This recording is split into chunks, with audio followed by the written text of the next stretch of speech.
right. Hey, everybody.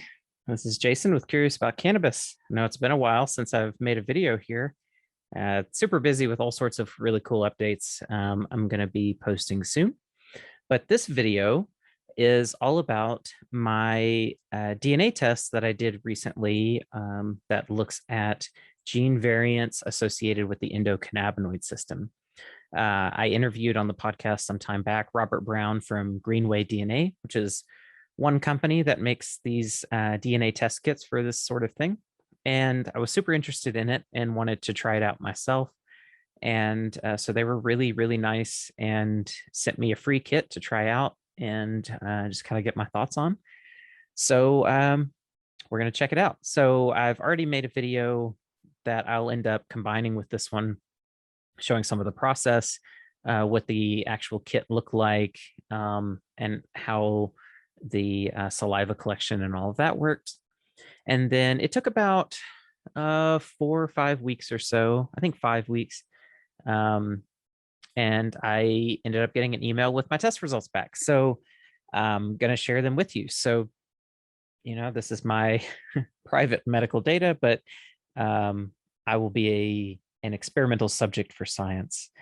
So I'm going to share my screen now, and we're going to just dive right into these results. So let's see here. Right away, when you open up the report that they send you, this is what you see. And I'm going to actually try to go. So when you open up the test results for the DNA test, this is the first page that you see. So based on my DNA results and whatever algorithms and things that they use and how they correlate research data and everything, they're saying that they recommend mostly CBD and almost no THC, which I'll comment on in a little bit. Because some of you know, I've been a medical cannabis patient for a long time. So I have some interesting thoughts about this, but primarily the test is taking your data and comparing it against results for only a few different conditions: pain, anxiety, insomnia. And I think there was one more that they mentioned in the report. So one thing I find immediately interesting is the dosage recommendations here. It's saying that for pain, I should be taking around 50 milligrams of CBD. For anxiety, roughly the same. For insomnia, just a little bit of CBD,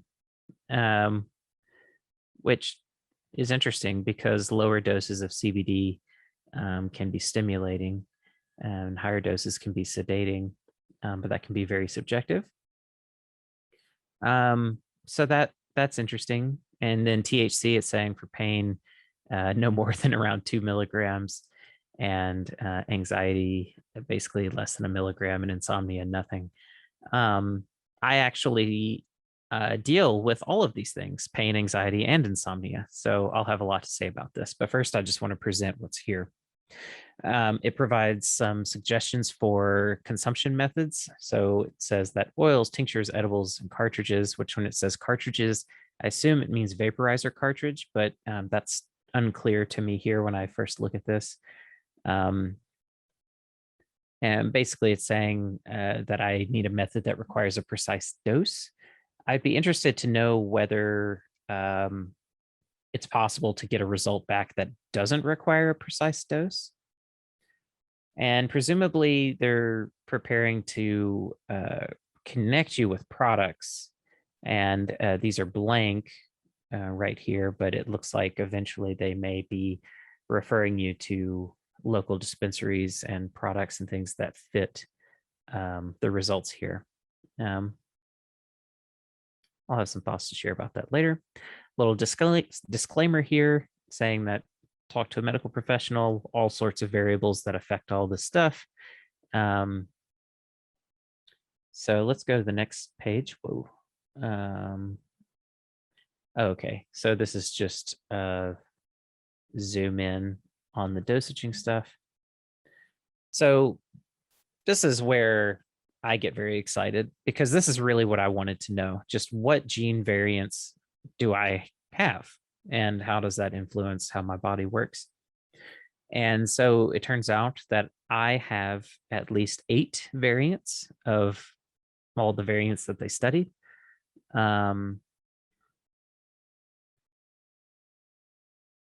So it looks like I have possibly 3 different CB1 receptor variants.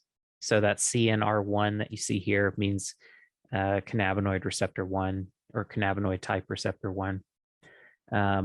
There's a GABA variant, which GABA is a neurotransmitter in the brain that often is associated with anti-anxiety, relaxation, that sort of thing. It tends to be an inhibitory neurotransmitter that kind of tells a lot of neurons that may be firing to calm down a little bit.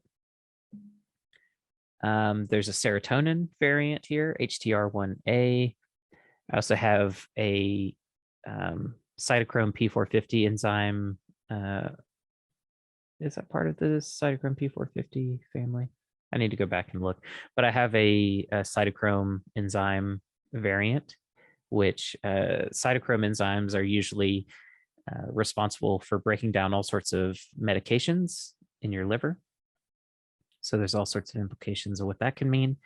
I have a FAW variant, fatty acidamide hydrolase. This is the enzyme that breaks down anandamide and to some degree 2-AG.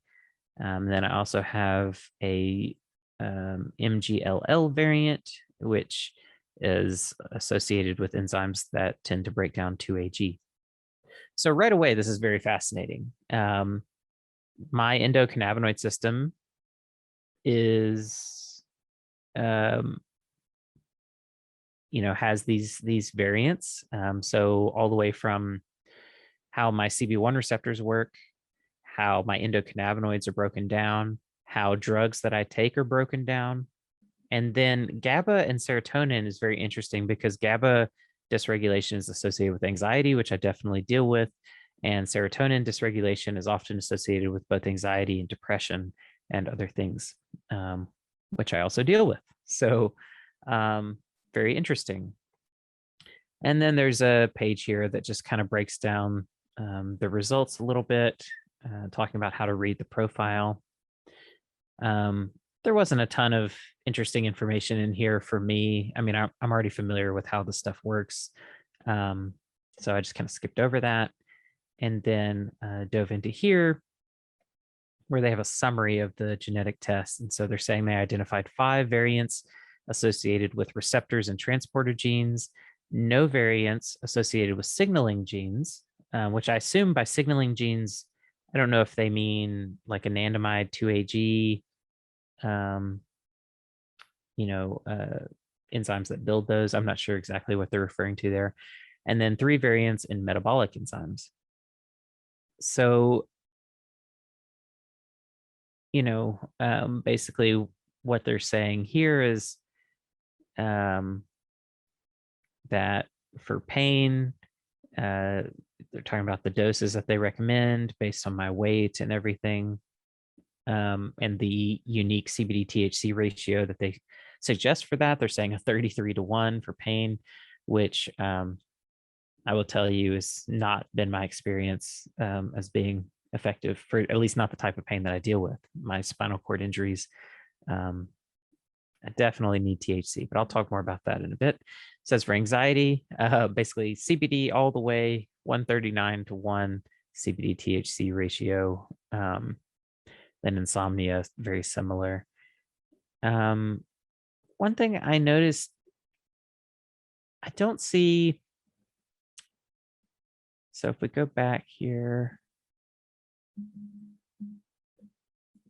maybe it's further along.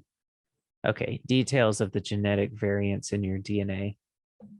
So here's where we see a breakdown of these variants. So this is the part of the report that I found the most interesting, most valuable. What are these variants? What research has been done on them? And what can we discern from them? And so they're saying they tested for 6 variants on CB1. It's saying I have 1, but it's actually breaking down each one. So I actually have 3, but they're just different variants. For For GABA, they tested for 3 variants, and I had 1. They tested for 1 variant on the serotonin receptor for 5-HT1A. There are like 14 different subtypes of serotonin receptors, so 5-HT1A is just one. So it's important to recognize. Signaling genes, they tested 3 variants and didn't find anything there. Metabolic enzymes, let's see, of the 12 variants from the 7 metabolic enzymes that they tested, I had 3 variants. Yeah. And then each of these descriptions talk about references to research. And so at some point, I'm going to try to dive into that and kind of look at where this data is coming from. And so now I'll just kind of get into my general thoughts about this, which is one, I'm a little skeptical of how they can jump from detecting the presence of a genetic variant and getting all the way to dosaging recommendations, or even being able to make assumptions on how these variants actually affect cannabis use in a direct way. And the only reason I say that is because this research is really, really hard. It takes a ton of data. And a lot of times in replication studies, so trying to just take a study that's been done on looking at a gene variant and trying to replicate the results in another study that does the same stuff, we don't always see the same activity. And so I do worry that some of this may oversimplify the genetic research so much to the point that it's not totally accurate way of kind of presenting the information. Like, yes, you have variants, but how do you, I just don't know how you make that jump. It just requires so much data. I'd be interested to see how this platform evolves over time as they get more data. But some of the things that, make me think about this, going back to the dosing. So I've been using cannabis for a long time, and I've been dealing with, like I said, all of these issues: severe chronic pain, anxiety, insomnia. And over the years, I've learned what works best for me and what doesn't. I've worked with doctors, I've been through all sorts of different drug trials and compared cannabis to all sorts of different things: antidepressants and pain medications, anti-inflammatories, all sorts of stuff, steroids, you name it. So I feel like I have a decent idea of what's best for me. And in my experience, CBD dominant products don't help me that much. They can help a little, but in general, I tend to, so for instance, for pain, I found that usually like a 4-to-1 ratio works pretty well. So a fair amount of THC in there, at least, quite a bit of THC in there compared to the, 130-to-1 or 113-to-1 or whatever that this report is telling me. I know that for some types of really severe spinal pain that I have, it takes a lot of THC to help, and CBD doesn't do anything. However, when it comes to anxiety, I do find that CBD helps quite a bit. When it comes to insomnia, once again, it's more of a mix, and I tend to gravitate towards kind of a 1-to-1. So right away, I find that very interesting, that this is really all about CBD. And I wonder if, I don't know, I just wonder under what circumstances do they suggest THC. And the reason that they're not suggesting THC are because of my CB1 variants and my cytochrome variants, which the cytochrome variant in particular, basically leads my body to slowly metabolize THC. So I end up having quite a bit of it in my system at any one time if I consume it. But that does not necessarily translate to the subjective experience. And I think that's a big issue with stuff like this. Um, all this data we have, the scientific clinical data around what cannabinoids do in the body, there can be a huge disconnect from what you think that data means and what it actually turns into in the subjective experience of the user. Um, so there's that. Um, some other things that kind of jumped out at me, a lot of these variants to me made sense. And so I do trust the actual DNA test component of this. I honestly, the dosing for some people, maybe it's valuable and accurate. I feel like for me, it was not accurate. Um, but seeing these variants helps me understand a lot of things about myself quite a bit.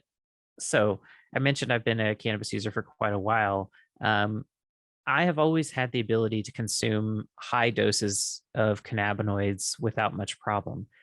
When I first really got into experimenting with cannabis quite a bit in late high school and early college, I was well known as being somebody that could use a lot of cannabis and continue to function pretty normally, whereas other people would that were with me would kind of be struggling.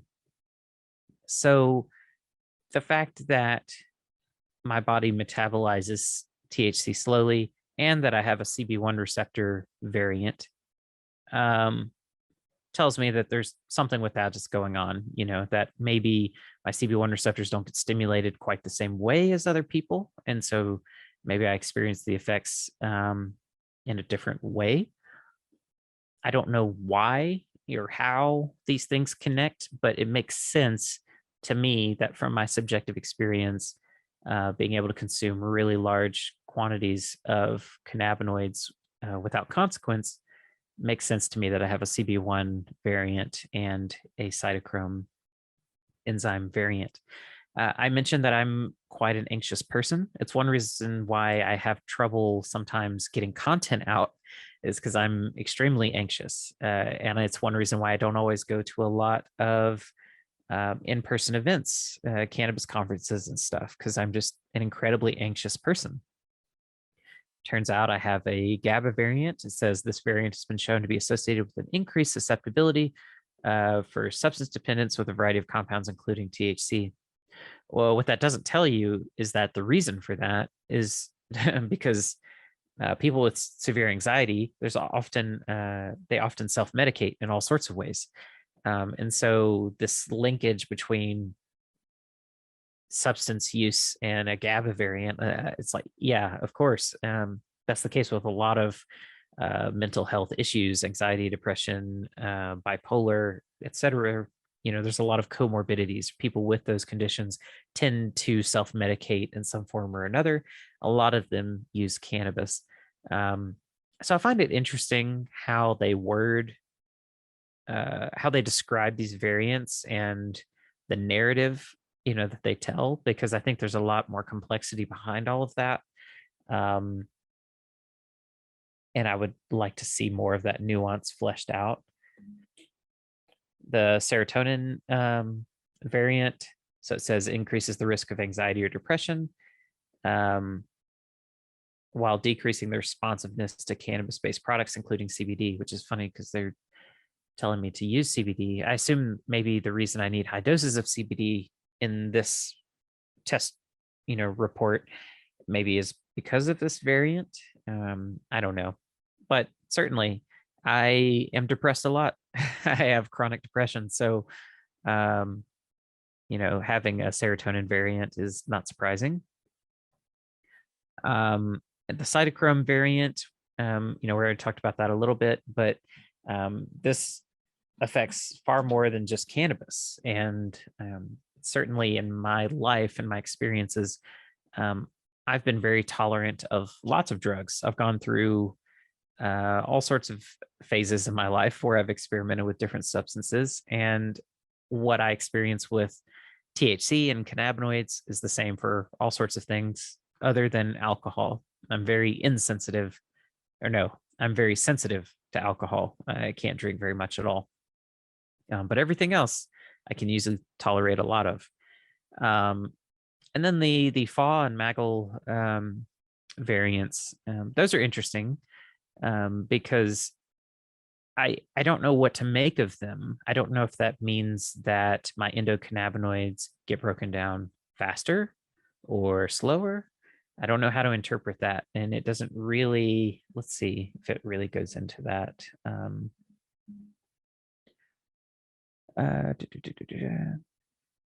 This variant leads to increased risk of substance use disorders compared to people who do not have this variant. Okay, but what does that mean? Is that because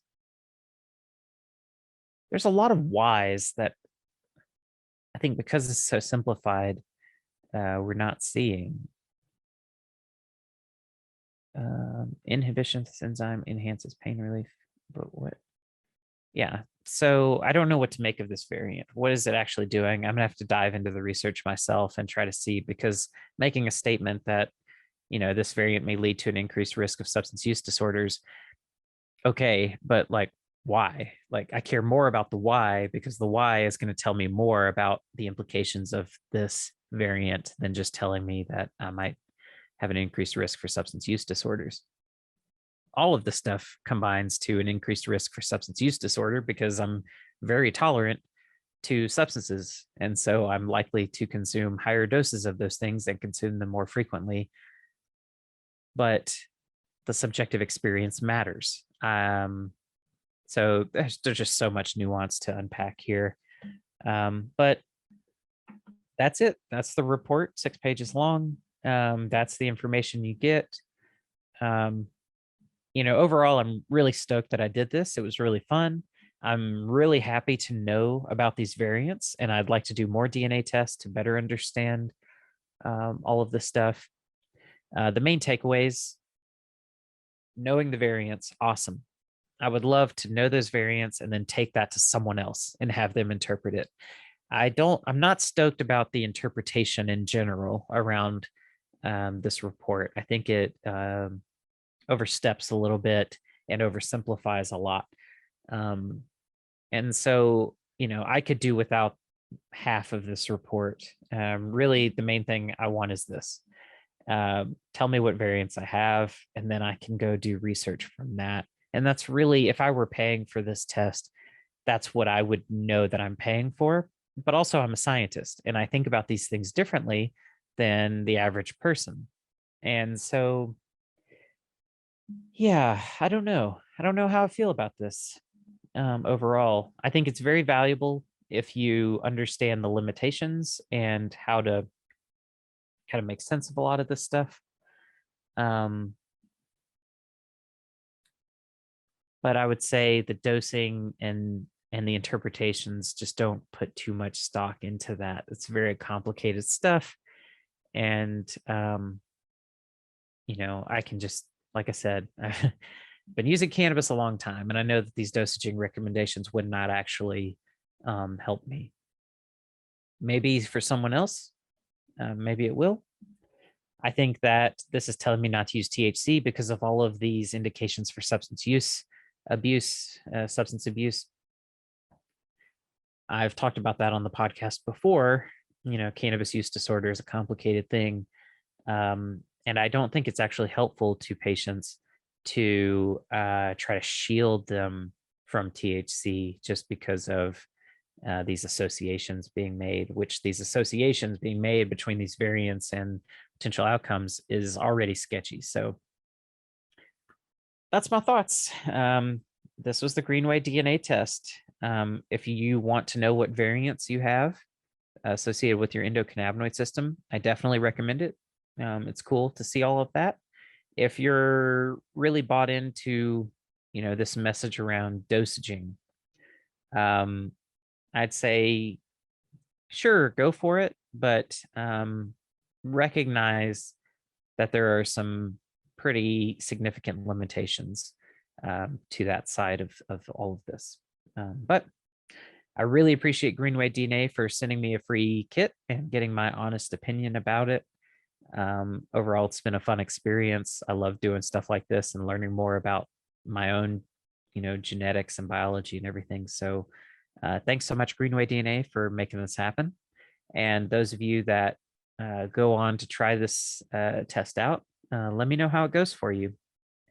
And yeah, with that, everybody, stay curious and take it easy. Bye-bye.